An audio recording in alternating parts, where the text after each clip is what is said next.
Thank you all for coming. I'm sure, like myself, you're glad to get away from the protocol. Any old excuse.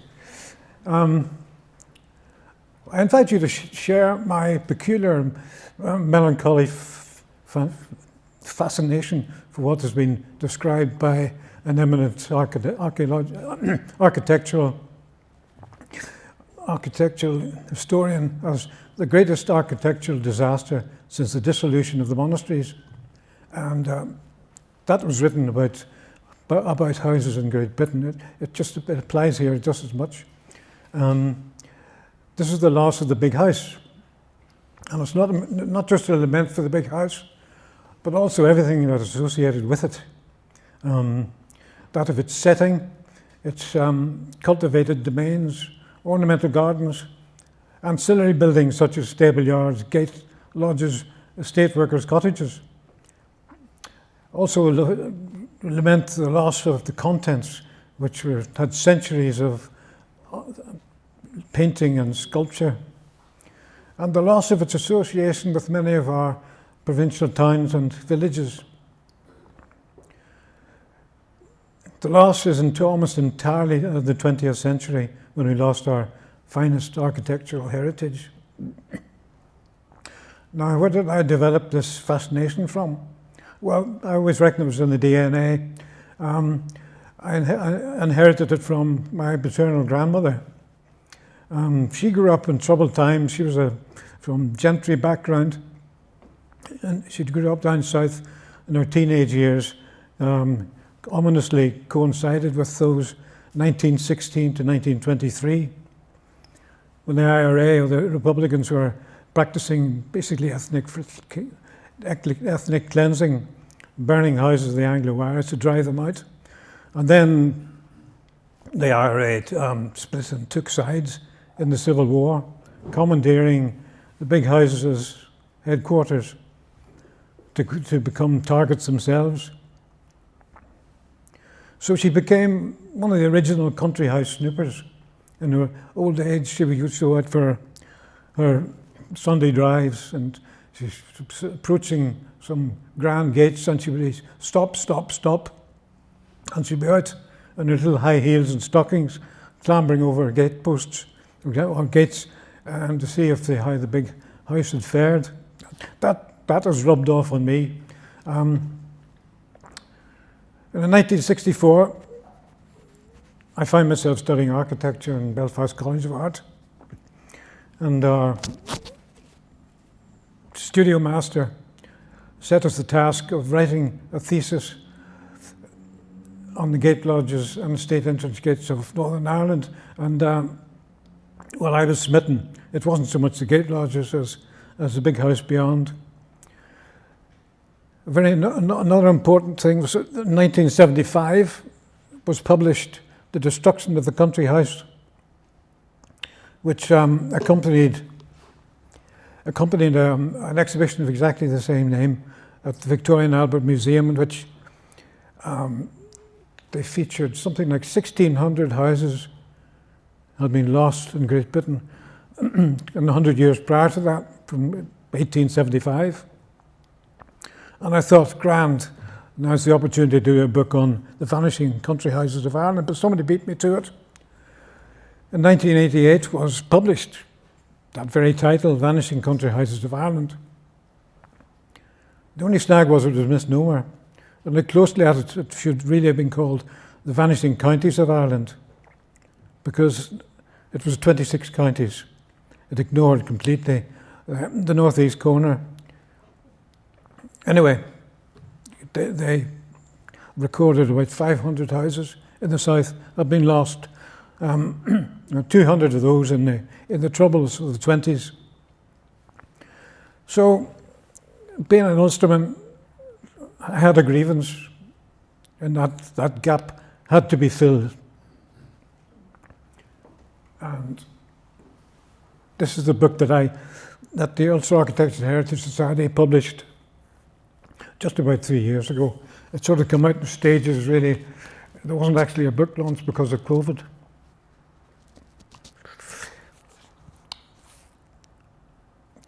strangely enough, the big house building in Northern Ireland was over a very short period of just 200 years, between about 1720 and 1920. Simply because we didn't have any medieval manor houses like they have in England, because of the turbulence in the country. The aristocracy and gentry built themselves tower houses with the emphasis on their security. No windows, basically, except for gun loops, which were all that lit the house up. So, however, a degree of calm fell in the country in about after 1690. The losses I found in my researches, first of all, I reckon there were about 500 big houses. Don't ask me to define what a big house is. It's bigger than we have. But I found about 500, and of those 500, 187 have either been demolished or in a sad state.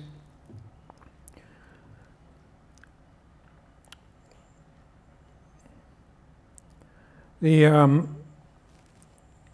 Troubles in the 20s did not affect Ulster or Northern Ireland big estates to the extent it did down south, simply because the landlord and his tenants shared the same political aspirations, loyalty to the crown. My book also, that really all applies to the big country house estates. I also included in my book the growth of the suburban villa in and around Belfast when it grew from being a town to a city. From about 1850 onwards, 1860 onwards, the Shore Road and Malone Road and East Belfast, round about Strandtown, Belmont, became unrecognisable with these big houses. Some of them as big as many of the country mansions. The nouveau riche, linen merchants, bankers, lawyers. But what they didn't realise that they had an even shorter lifespan, because within about 40 years there was clamouring for even more building land. Now that big house there is Norwood Towers. Norwood Towers sat on a hill in Belmont and was built in about 1850. It was surrounded by fields. 100 years later, it's gone completely. And there's lots and lots of streets named Norwood with semi-detached villas galore.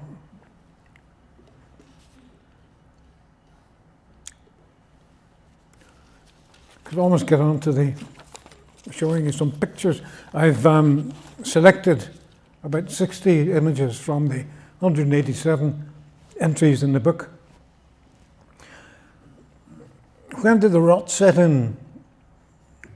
Well, as far as the big country estates were concerned, the writing was on the wall as early as 1847, which you probably appreciate was a great famine. When the landlords lost an awful lot of income, those that in fact waived rent, and obviously that had an effect on them. This was followed by discontent and agitation, land wars, land acts which took some of the land off the landlords and distributed it among the tenants. There was the agricultural depression around about the 1880s. In the First World War, the loss of many heirs, young men didn't come back. And then it was a Labour government. There were death duties, inheritance tax. All in all, it meant social change. The loss of cheap labour, they couldn't get staff to man the big houses. The big houses gradually become unsustainable. To be more specific, what happened to the big houses? What I call the F factor. There's a fashion as well, whereby the big house became unfashionable and the latest style came in, like mock Tudor or picturesque. So they pulled the old house down in favour of the new one. F for folly, where the family fortune was frittered away by some young heir who'd received it on wine, I was going to say woman, wine and gambling. And then there was the finance. There was Garvey House, for example, near Auchnacloy, was built by a chap called Moore, who halfway through the job found that, in fact, he couldn't afford it. And he fled to France, fled his creditors, and left his agent to dismantle the house and sell off the bits and pieces. Fire, obviously accidental fire, down to poor maintenance. The flues weren't swept, and the jackdaws did the rest. And fire just went like mad through roof spaces without them realising until it was too late. Malicious fire, obviously during the Troubles, both sets of Troubles. But incidentally, it's quite clear where the IRA got their ideas from burning houses, from the suffragettes, because the suffragettes were burning houses in 1914 in aid of their cause. And indeed, I think they were active just across the way at the cathedral. I think they planted a bomb there for some unknown reason. And then there was F for fear and intimidation. Some landowners just, in the 1920s, they just left their property and headed for England, where they had a bolt hole. Friendly fire. Well, friendly fire is what I've called it. It's the requisition. Both world wars, the houses suffered requisition from young men about to go and fight on the continent. They weren't told about architectural heritage, and they had a ball in the big houses and wrecked them. Kilwauxer Castle near Larne was wrecked by the GIs, and it never recovered.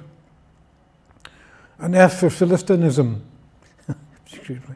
And again, some of the big landowners, before they left, they just demolished the house to save them, I suppose, rates and what have you. And then there was F for forestry.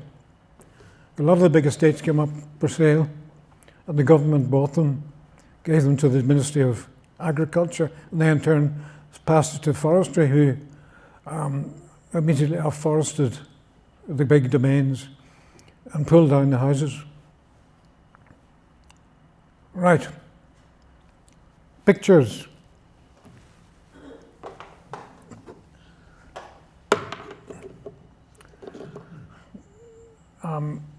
I've arranged these pictures in hopefully chronological order of their building.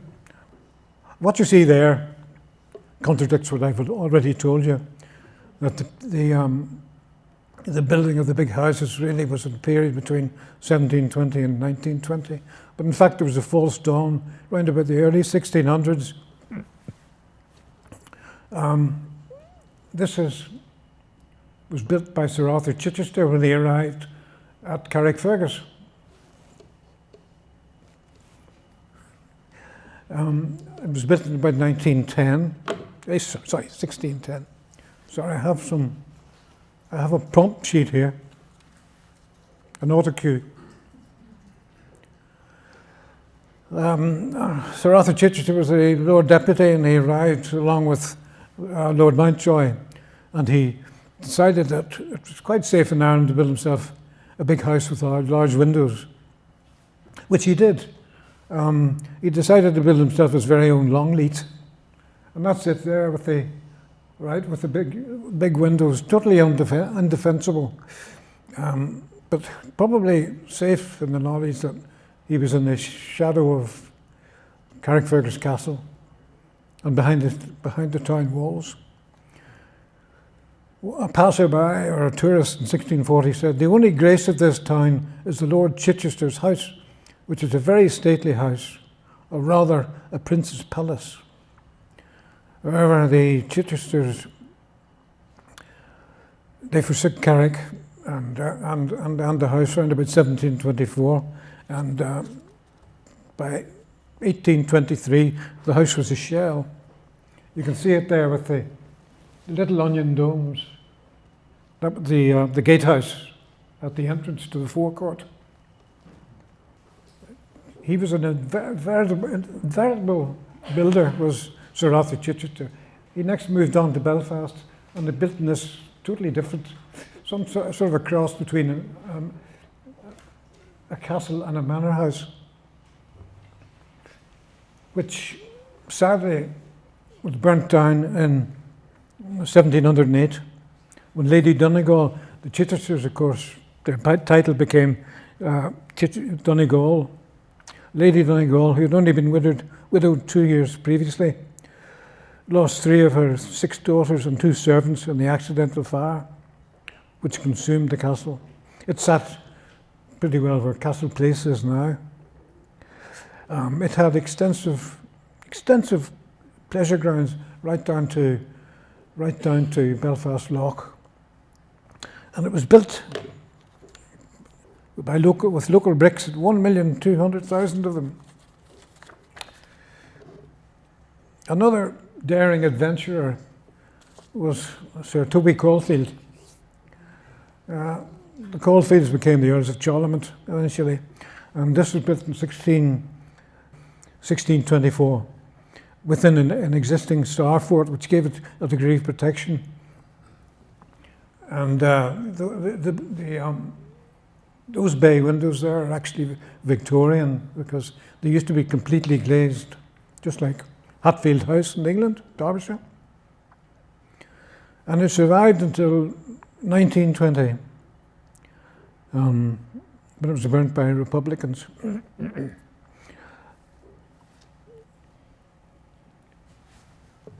Incidentally,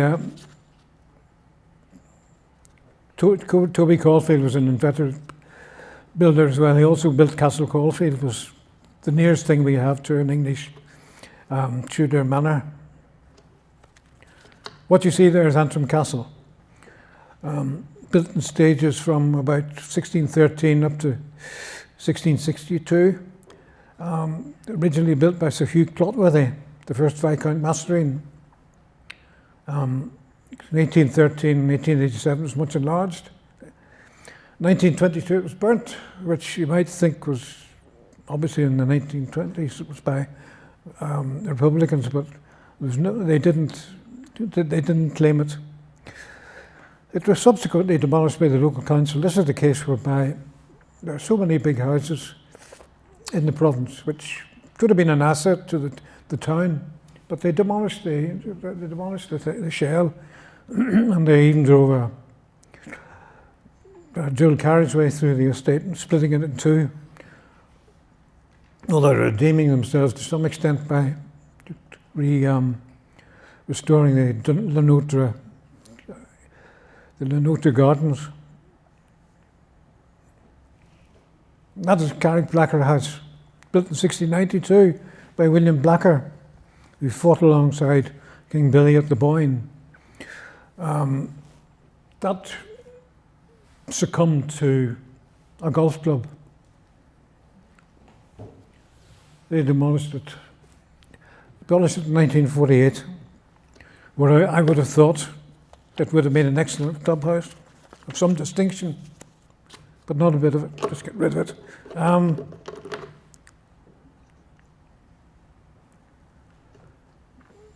This is Castle Cool.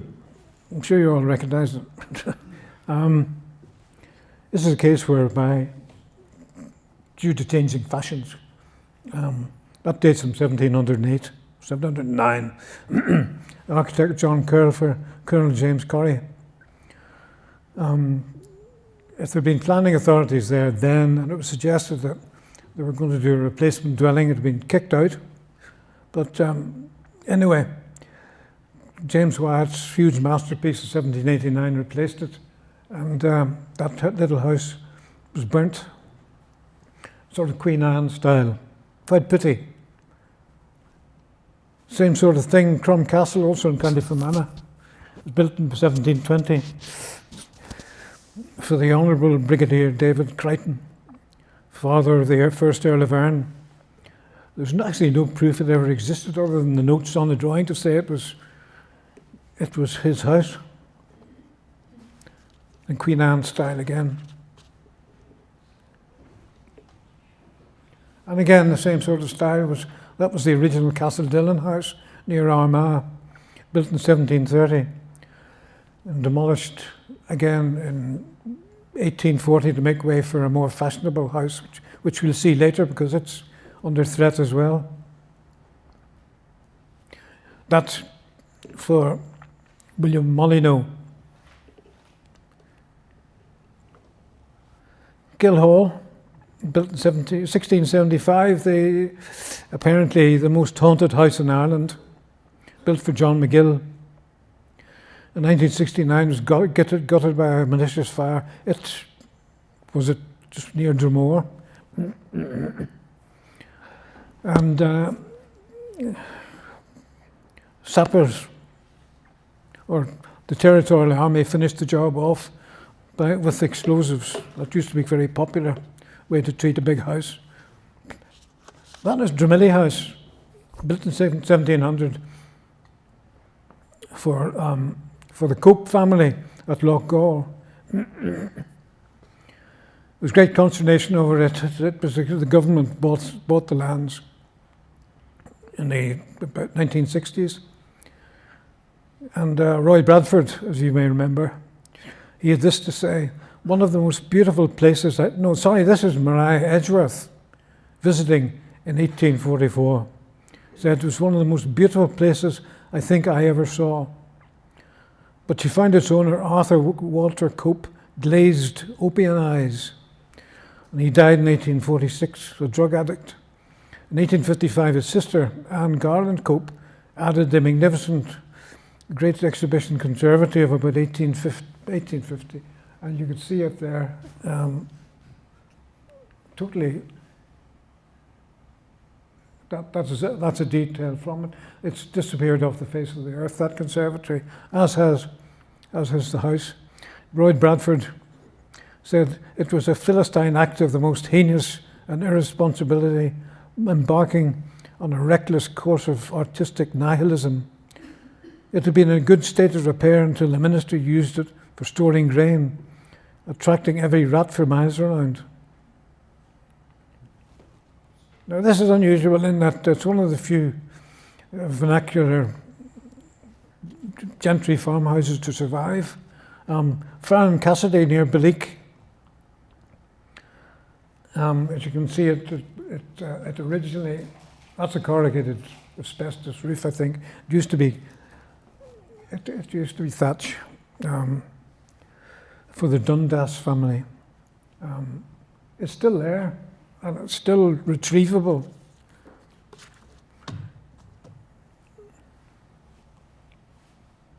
That is Moira Castle, appropriate, hopefully, of the exhibition here. It was begun by Sir Arthur Rawdon, the father of Irish gardening, in 1740. A huge landscaping and a huge plant collection, continued by his son Sir John Rawdon. It was later occupied by the Sharman family, and then the Batesons of Orangefield, which we'll see later, and Beaver, which we'll see later, who let it run down, and it was one of the main features of Moira. It stood at there was a connecting treed avenue between it and the parish church, not any longer. There's a Beaver House of 1740 and 1865. It was blown up by the army in 1961 because it had dry rot. In 1758, Mrs. Delaney found it not yet finished. It was built for Arthur Hill. It was the playground for the future Duke of Wellington.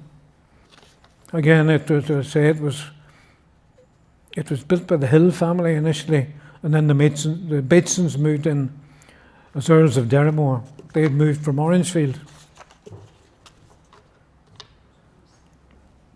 And there is Orangefield, the original Orangefield. Built in 1770 and demolished in 1865. Called a new and elegant house in 1779 for Thomas Bateson. A Palladian layout with wings and pavilions. It was replaced this is purely a fashion thing, it was replaced by a linen Italianate villa in 1865, which it eventually suffered a like fate.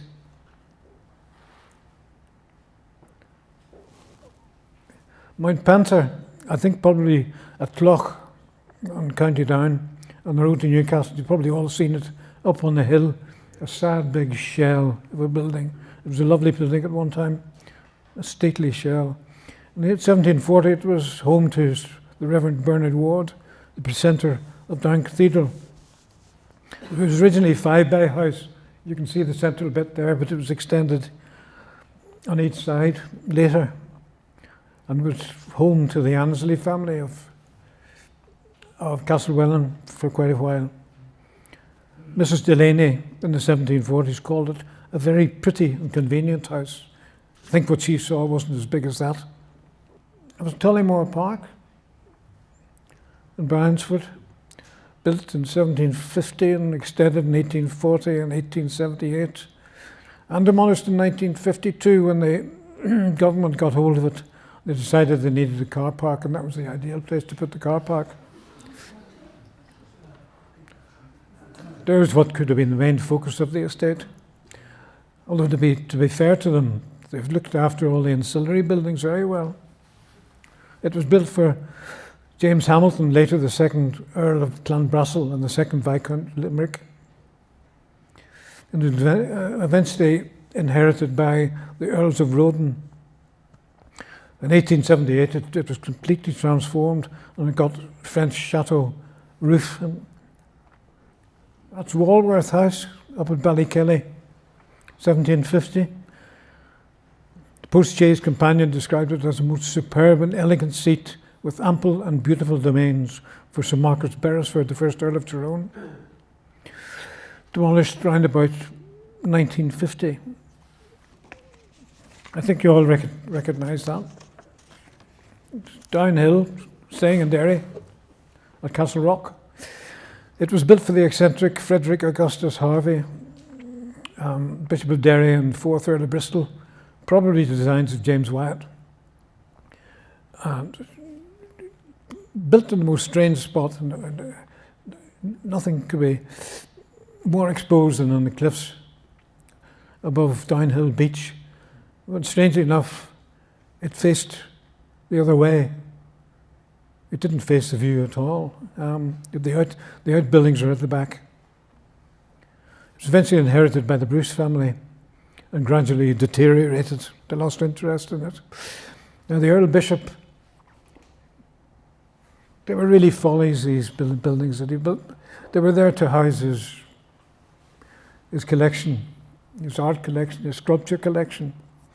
And when he'd filled Downhill up, he went down the road to Bellachy and built Ballyscullion Palace for his overflow. And it cost in the region of £80,000 to build. And it was demolished or taken down in 1910 after he died.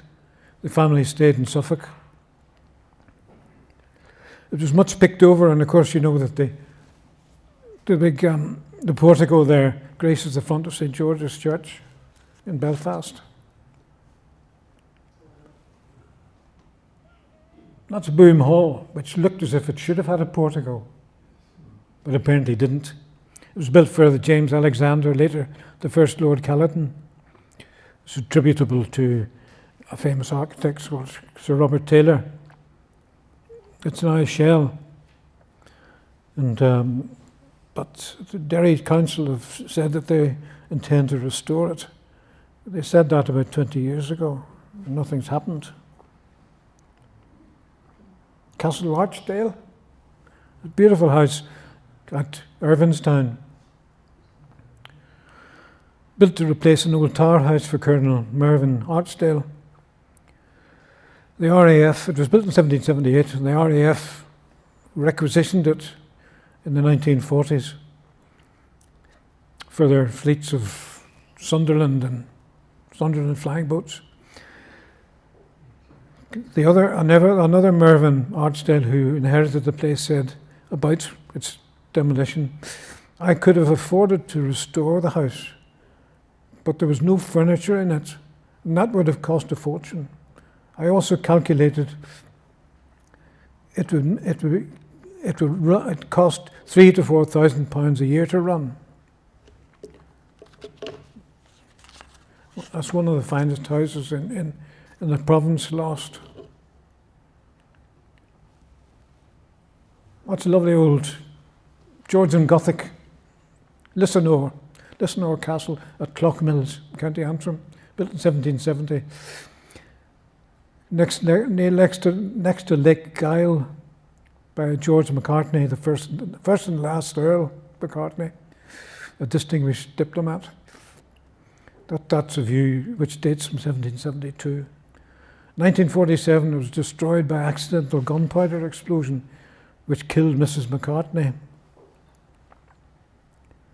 This is right next to Belfast, Jennymount House, or was built in about 1790 in the sort of manner of John Nash. In 1884, it was taken down to make way for little streets of red terraced housing. It belonged to John Thompson of a banking family. Castle Caldwell is still there, but almost obliterated by overgrowth and undergrowth. It was built by the Caldwell family in 1792. A tourist of the time said it was a place universally allowed to be the most beautiful in England or Ireland, and was just left to rot. That's near Bleak. And probably the most tragic one, it's still in the memory, in 1981, as you remember, it was burnt down by the IRA with the Strong family inside. Sir Norman and his son and heir were murdered there. But to add insult to injury, the ruin, which could have been a picturesque ruin, could have been stabilised. In 1998, it was demolished to save further intruders from themselves. Did I say it was Tynan Abbey? You probably knew that anyway. That's Kilwachter Castle in the picturesque castellated style of 1803 by John Nash, the famous Regency architect, more known for Buckingham Palace and Brighton Pavilion. It was built for Edward James Agnew. There's talk at the moment of a very ambitious restoration scheme. At the moment, it's a shell, as the GIs left it after requisition.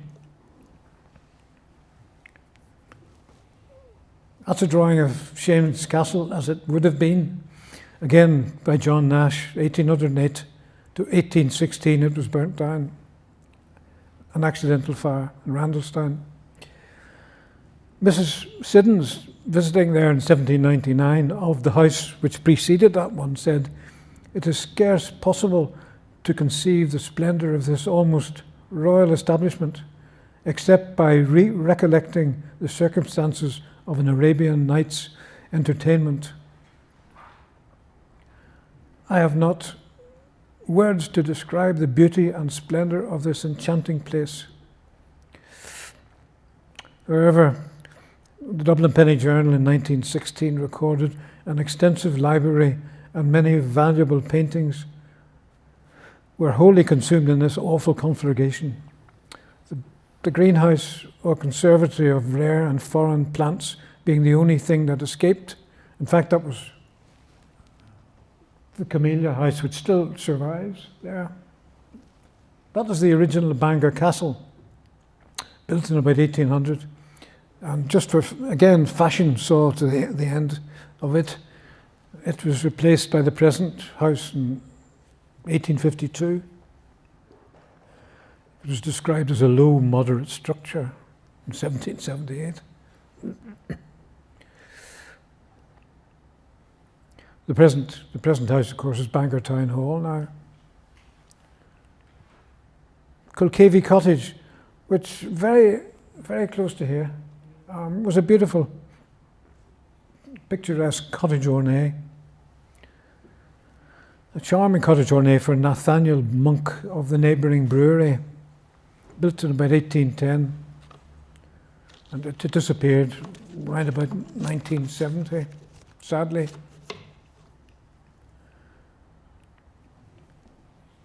And this gorgeous house is the pavilion, was the pavilion in Armagh. It was at the foot of the Mall, situated between Francis Johnson's courthouse on one side and his observatory on the other. So this was probably by him as well. A delightful concoction for Captain William Whitelaw Algeo of the 82nd Foot and land agent to the Earl of Charlemont. It was criminally vested and demolished to make way for a school in 1960. Castlewell Cottage, which sat just down by the lake, Castlewell, dates from 1800 and only lasted in 1858 when it was replaced as a home by the castle. That's Garvey House I told you about. It was built for Colonel Nathaniel Montgomery Moore at Auchnacloy in 1812. He commissioned Francis Johnson's largest domestic commission. It is the shortest occupied of Ireland's great houses. He retreated to France from his creditors in 1815, leaving his agent to dispose of it. Clearly, the drawing showed that there was a huge portico there where that gap is, and I've always been curious to know exactly where it ended up. This is Ely Lodge near Enniskillen.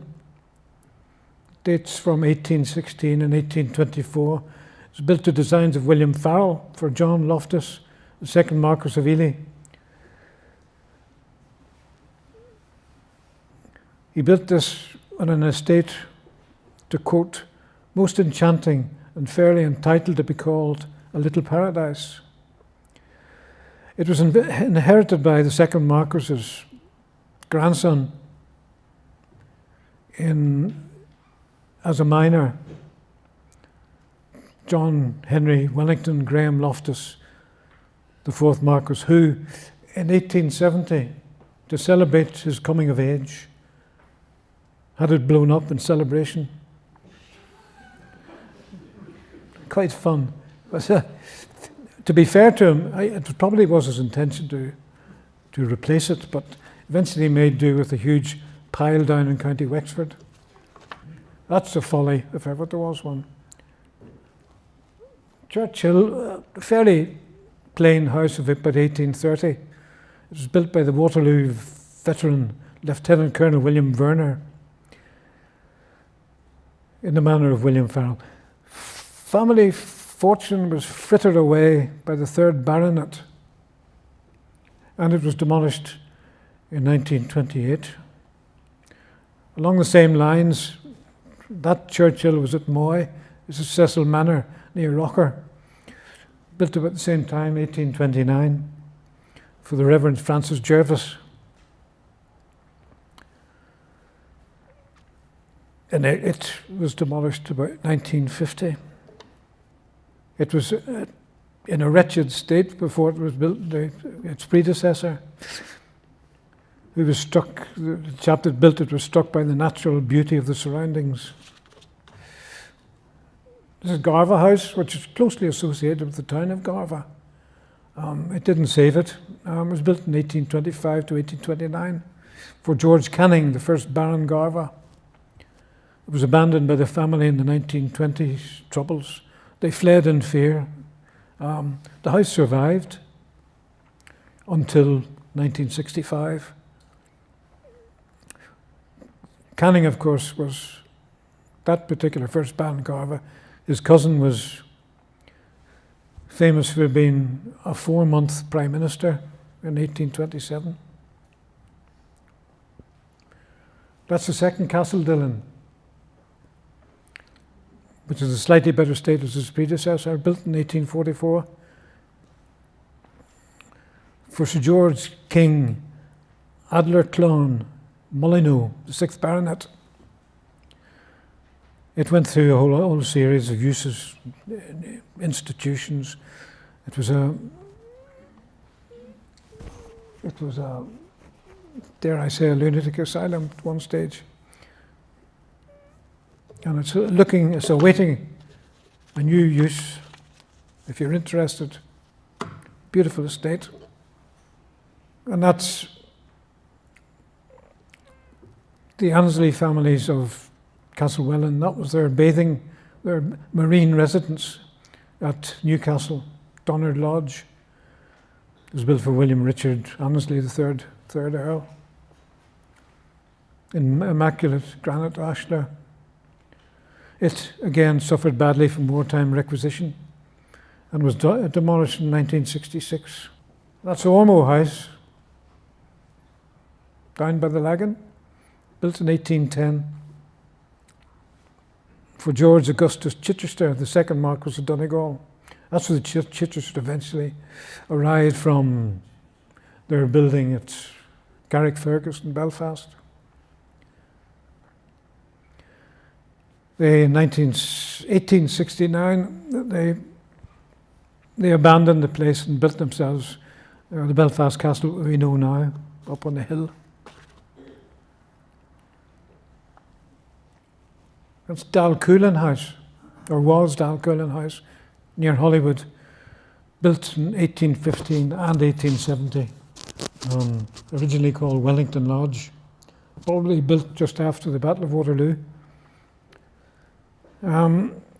It's built for a wealthy Belfast and Dublin solicitor, William Crawford, and fell into ruin in 1972.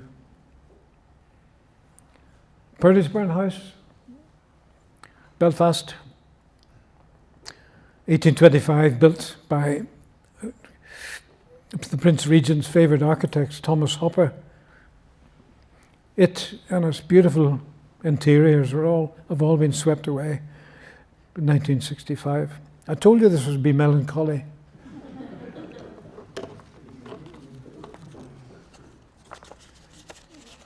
And there's more. Faber Royal House near Rocker, built in 1825, survives, but it's been completely abandoned, and the owners are just letting it go to rack and ruin. Whether the authorities can do anything about it or not, I don't know. It was so-called Faber Royal in recognition of a grant by James I to Thomas Ridgway in 1613. It's on the Heritage at Risk register for what it's worth.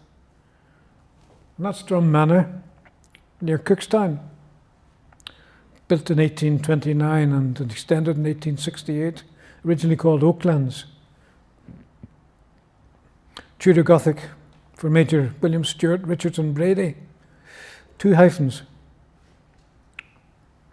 And acquired by the Forestry Service in 1964 with an inevitable result of, well, it's still there, part of it as a shell. And that's Necarn Castle, also known as Castle Irvine at Irvinstown, dating from 1833. As you can see, it incorporates the old Lotherstown Castle behind it there, the big round tower. The designs of a local man, we think, J.B. Keane, in his Tudor Gothic mode. Classical interiors. In 1922, it was abandoned by the family, who, in fear of what was going to happen to it. In fact, it didn't happen, but it was taken over by somebody else who turned it into deep litter chicken, for deep litter chickens. And worse still, it was taken over by Fermanagh Council, and now it's in there, tender care, with no roof, no interior. By the same architect, Macramina Castle, just down the road at Balik, 1835. Built for James Johnson, abandoned and unroofed in 1960. Somebody said it makes a good ruin. It's very picturesque.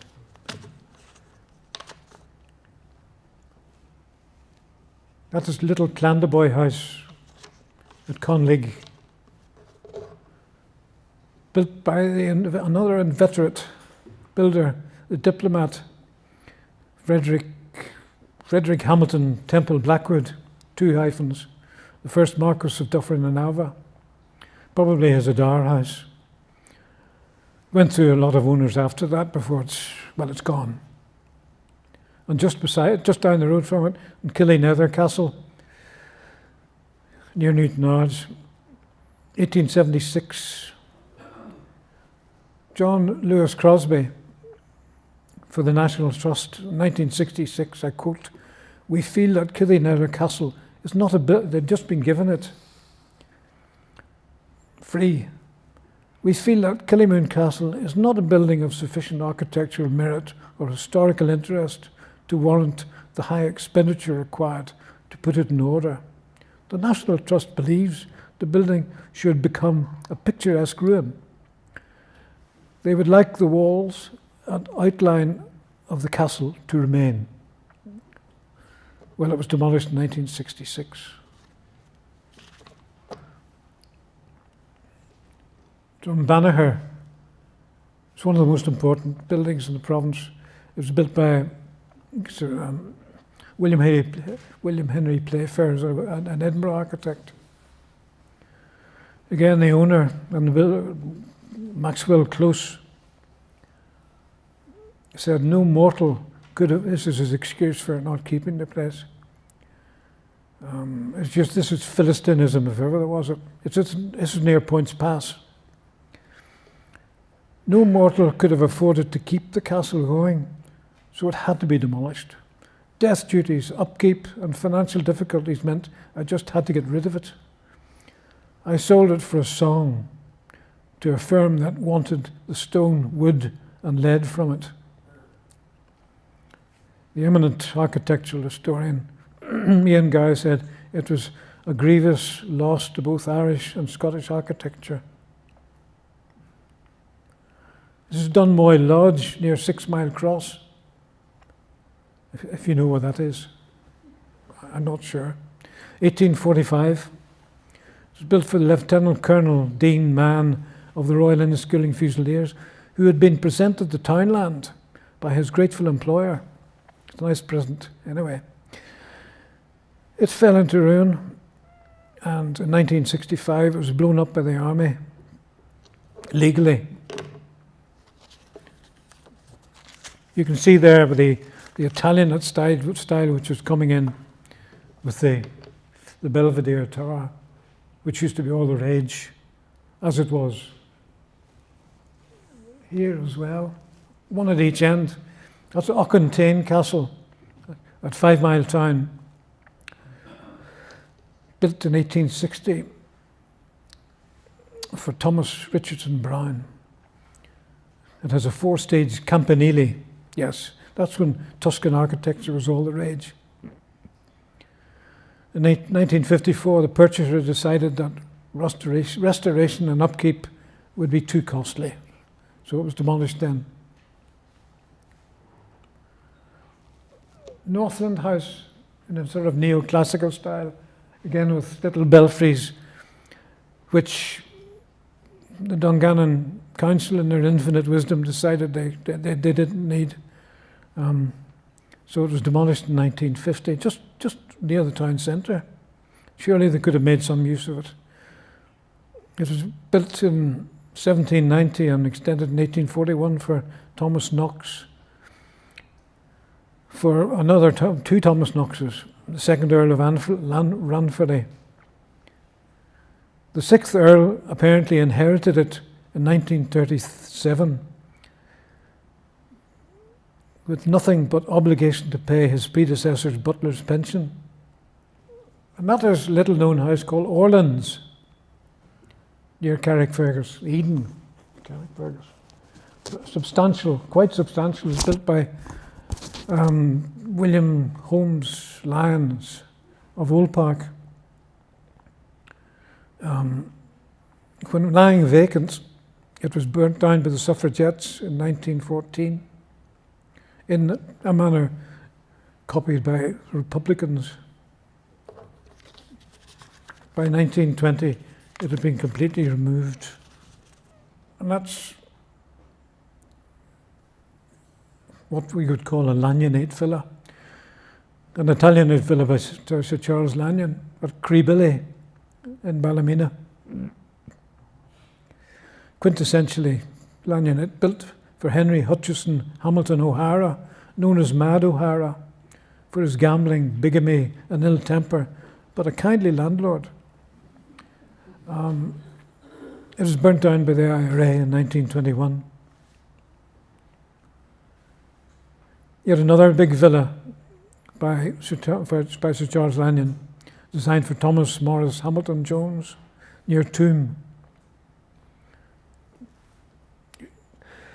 It was, I'm not sure when it was demolished, but anyway, it's gone, just to be left, and only the gate lodge to show for it.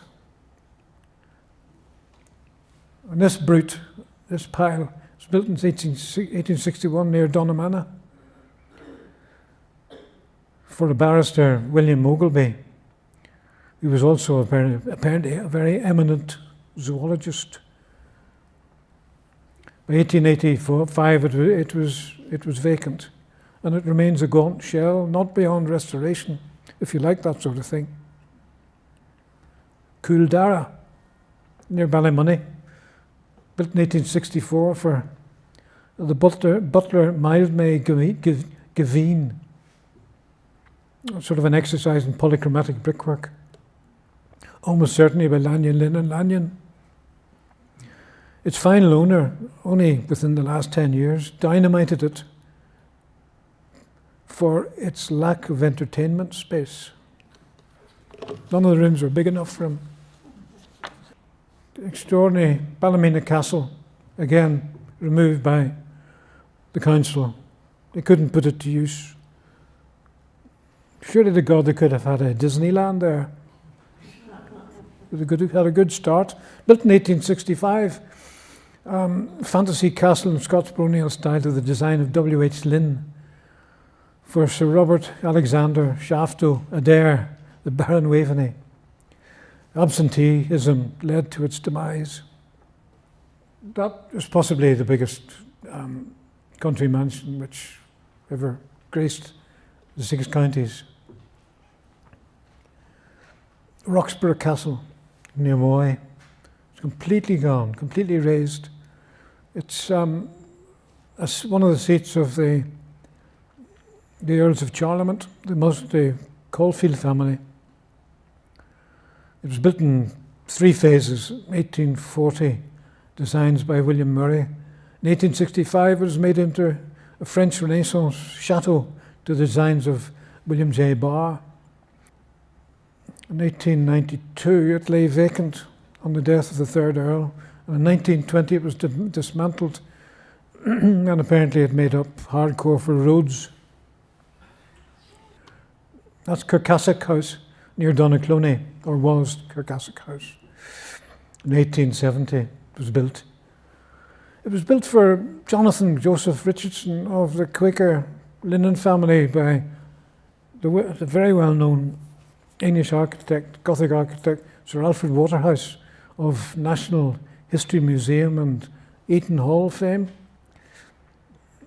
It was demolished in 1970 for whatever reason I know not. It's just in the way. Cairndhu survives just. Built in 1877 for John Stuart Clark by architect Samuel Close. Sort of in the form of a splendid late Victorian multi-gabled picturesque cottage ornate with verandas, bays and balconies. They tried to turn it into a hotel at some stage. It's now a heritage at risk, and it'll never be restored. Sion House. The most remarkable presence is this Elizabethan revival black and white half-timbered stockbroker Tudor pile designed by William F. Wandsworth for his brother-in-law, Emerson Tennant Herdman of the Linen family of County Tyrone, Sion Mills. What this did was, this design, it subsumed the previous Italian. There's a Lanyan Italian house in there somewhere, completely disguised. It remains a third of it occupied, but a third of it just lying abandoned. It's on the Heritage at Risk register. So I'll finish on 3 slides, how old-fashioned is that? As to what can be done to a house to save it. It's a matter of opinion whether it should be done like this. That's fine. That's Eglantine House near here, up at Hillsborough, Royal Hillsborough. The house was built in 1845 by Charles Lanyon for Sinclair Kenburn, one of the Mulholland family. Now that is how to do it. It was gutted by fire, I don't know, 40 years ago, and it lay for at least 20, 25 years as a shell until the present owner completely transformed it or restored it.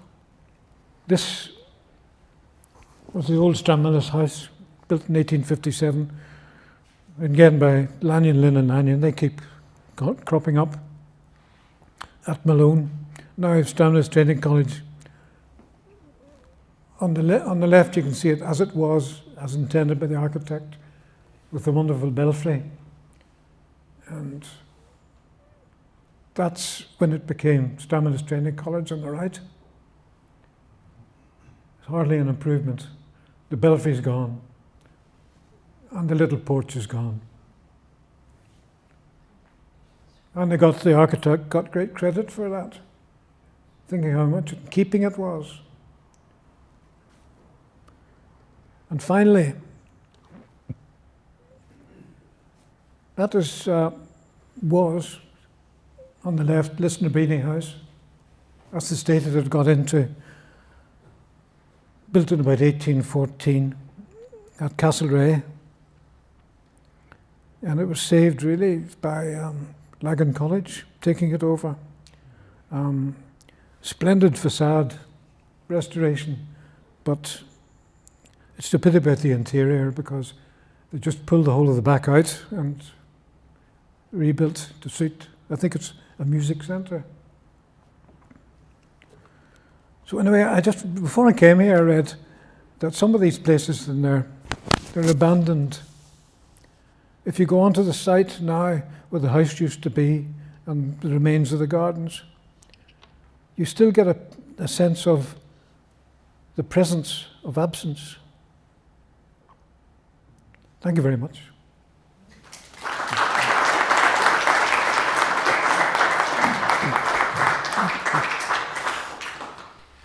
I'm going to start you off with this simple question for 10. All those wonderful houses, which is the one that you lament the most, the loss of, and why? Lament? Yes. I think the very first one. I don't know if we can go back to it. Can't go back to it. But the Joymount Palace, it would have been significant simply because there's nothing of that age that survived in the province, and it was very grand, the palace. in its own right. I would also like to have seen Roxburgh stay and Tynan Abbey. Coffees. And the village, you mentioned Sir Toby Coffey in the village of Castle Coffey. Well, my father was born and reared on a farm on the outskirts of Castle Coffey, and we could see the remains of the castle down in the village. Yeah. And my father was born in 1905, so would he have been around at the time when that castle was still like a castle? When it was still occupied? Yes. No. Yeah, that's long before then. Yeah. So I forgot the date that you'd mentioned. I mean, it would have been very significant if it had stayed, because it would have been the only thing close to being a medieval English manor house. Because it wasn't, there was no emphasis put on defence. So Toby Caulfield thought he was immortal, I think. The remains are still there. The remains of the castle are still there. The remains of the castle. Oh yes. Yeah, it's quite extensive. But it'd be difficult to keep dry. It would be.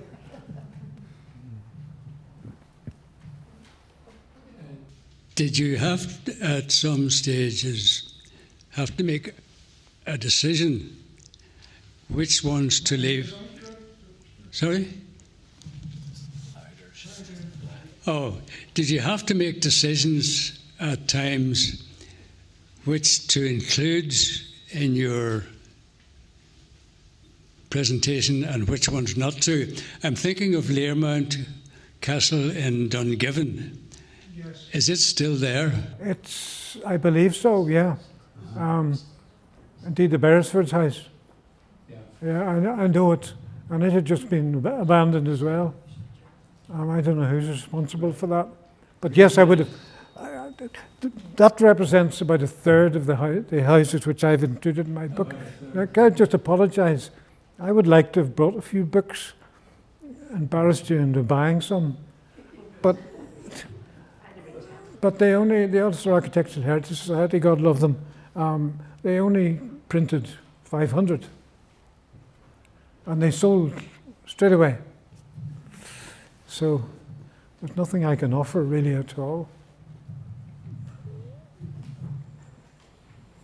That represents a third of the, as I say, a third of the entries in the book. And Learmount was certainly in it because it's threatened.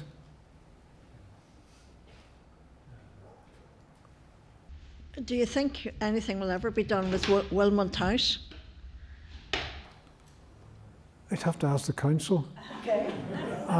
If anybody has to be seen to be doing something, it should be a council. But when you see what happens down in Fermanagh with that Nicarn Castle, not much hope. No. I think it'll be okay. They'll think of something, surely. Thanks for the talk. Are there any architectural gems in the greater Lisburn area that you're particularly a fan of? There weren't many Lisburn entries there, were there? There's a house called The Fort. The Fort, I think, which is in the book. And there's another one which I discovered afterwards. I'd love to have been able to find a photograph of it, but Old Forge House at the top of Dunmurray Lane, where it's now Dunmurray Golf Club. And it was designed by a well-known local architect called Thomas Jackson. And I can't find a photograph of it anywhere. And the museum hasn't got a copy, certainly. The Fort, does that ring a bell?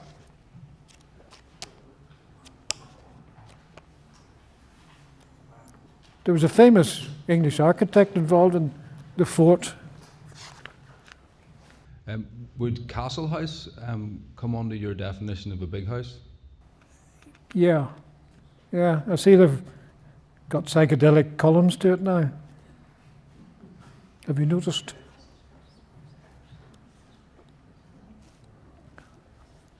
Sorry, talk among yourselves. Well, there was Lambeg. There was Aberdelgy Cottage, which was originally called Lambeg Cottage, of the Williamsons, and then the Richardsons. And there was Lambeg House as well, which got a photograph of.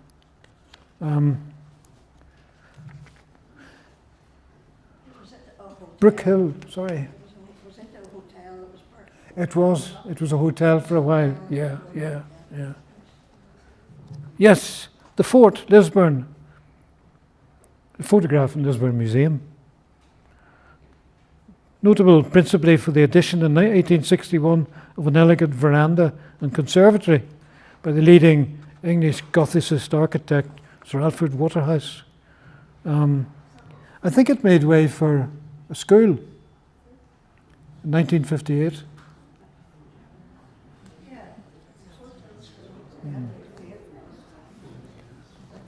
So that's probably, and there's Conway, of course, is Lisburnish.